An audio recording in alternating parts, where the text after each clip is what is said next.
Số ở đây mình phải tặng học cái ngày này chụp này đi đấy này là một phần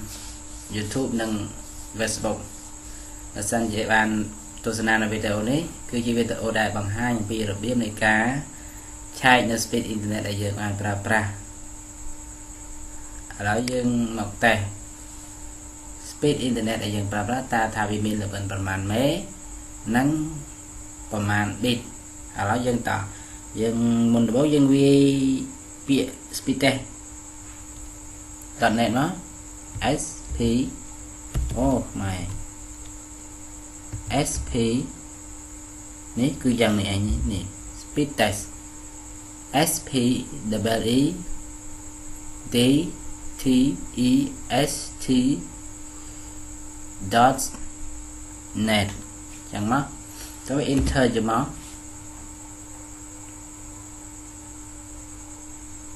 ต้องចាំវាបន្តិចទៅ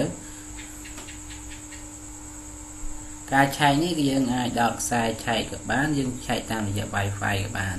ប៉ុន្តែការឆែកតាមរយៈ Wi-Fi វាអាចបង្ហាញមិនសូវជាលក្ខណៈពិតប្រាកដ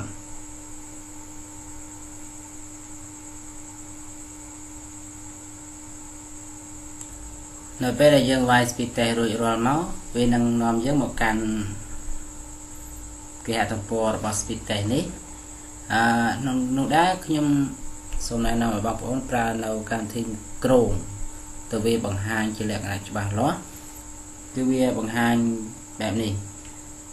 បើយើងប្រើកម្មវិធីផ្សេងអាចថាវាមិនបង្ហាញបែបនេះទេ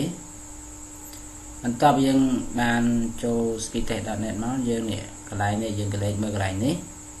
គឺជាកន្លែងដែលយើងជ្រើសរើសក្រុមហ៊ុនដែលយើងប្រើប្រាស់អ៊ីនធឺណិតឥឡូវយើងចុចឆាង server មកកាលមកក្រៅមកបងប្អូនប្រើក្រុមហ៊ុនអីមួយហ្នឹងបើសិនលក្ខណៈបងប្អូនកាលមកហើយមិនឃើញឈ្មោះនៅក្រុមហ៊ុនដែលបងប្អូនប្រើអ៊ីនធឺណិតនោះទេបងប្អូនអាចវាយបានឧទាហរណ៍ខ្ញុំប្រើ Openet ចាស់អញ្ចឹងខ្ញុំវាយវាថា Openet មកនេះ Openet ចាញ់នេះ Openet គឺភ្នំពេញ Openet ព្រោះអ៊ីនធឺណិតនេះគឺតបណ្ដាញមកពីភ្នំពេញតទៅជ្រើសរើសសេវាទីតាំងឈ្មោះក្រុមហ៊ុនរួចមកយើងចុចពីថា Go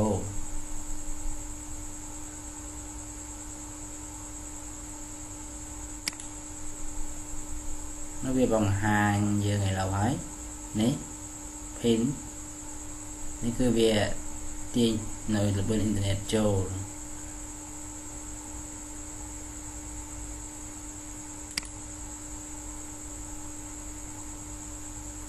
នេះវាទាញចាញ់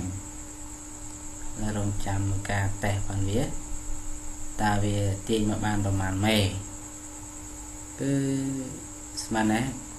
វាទាញបានច្រើនបន្តិចនេះនេះវាទាញបាន6មេហើយនឹងចេញបានអត់បាន1មេទេចេញគឺបានតែប៉ុណ្ណឹងអូខេប៉ុណ្ណឹងឯងការតេស្តនៅអ៊ីនធឺណិតបើសិនជាបងប្អូនប្រើជាលក្ខណៈជា Firefox វាចេញបែបនេះយើងលំបាកក្នុងការជ្រើសរើសនៅសេវាក្រុមហ៊ុនដែលយើងបានប្រើប្រាស់តែបើយើងបើកកម្មវិធី Chrome ឬហៅជ្រុំយើងអាចរើសរីតាំងបានងាយស្រួលមិនបាច់ហត់រកច្រើន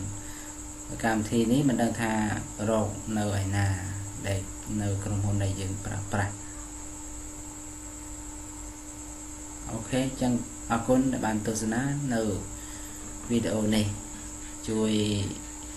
like និង subscribe នៅវីដេអូនេះផងដើម្បីបាននៅព័ត៌មានថ្មីៗក៏ដូចវីដេអូថ្មីៗទាក់ទងនឹងចំណេះដឹង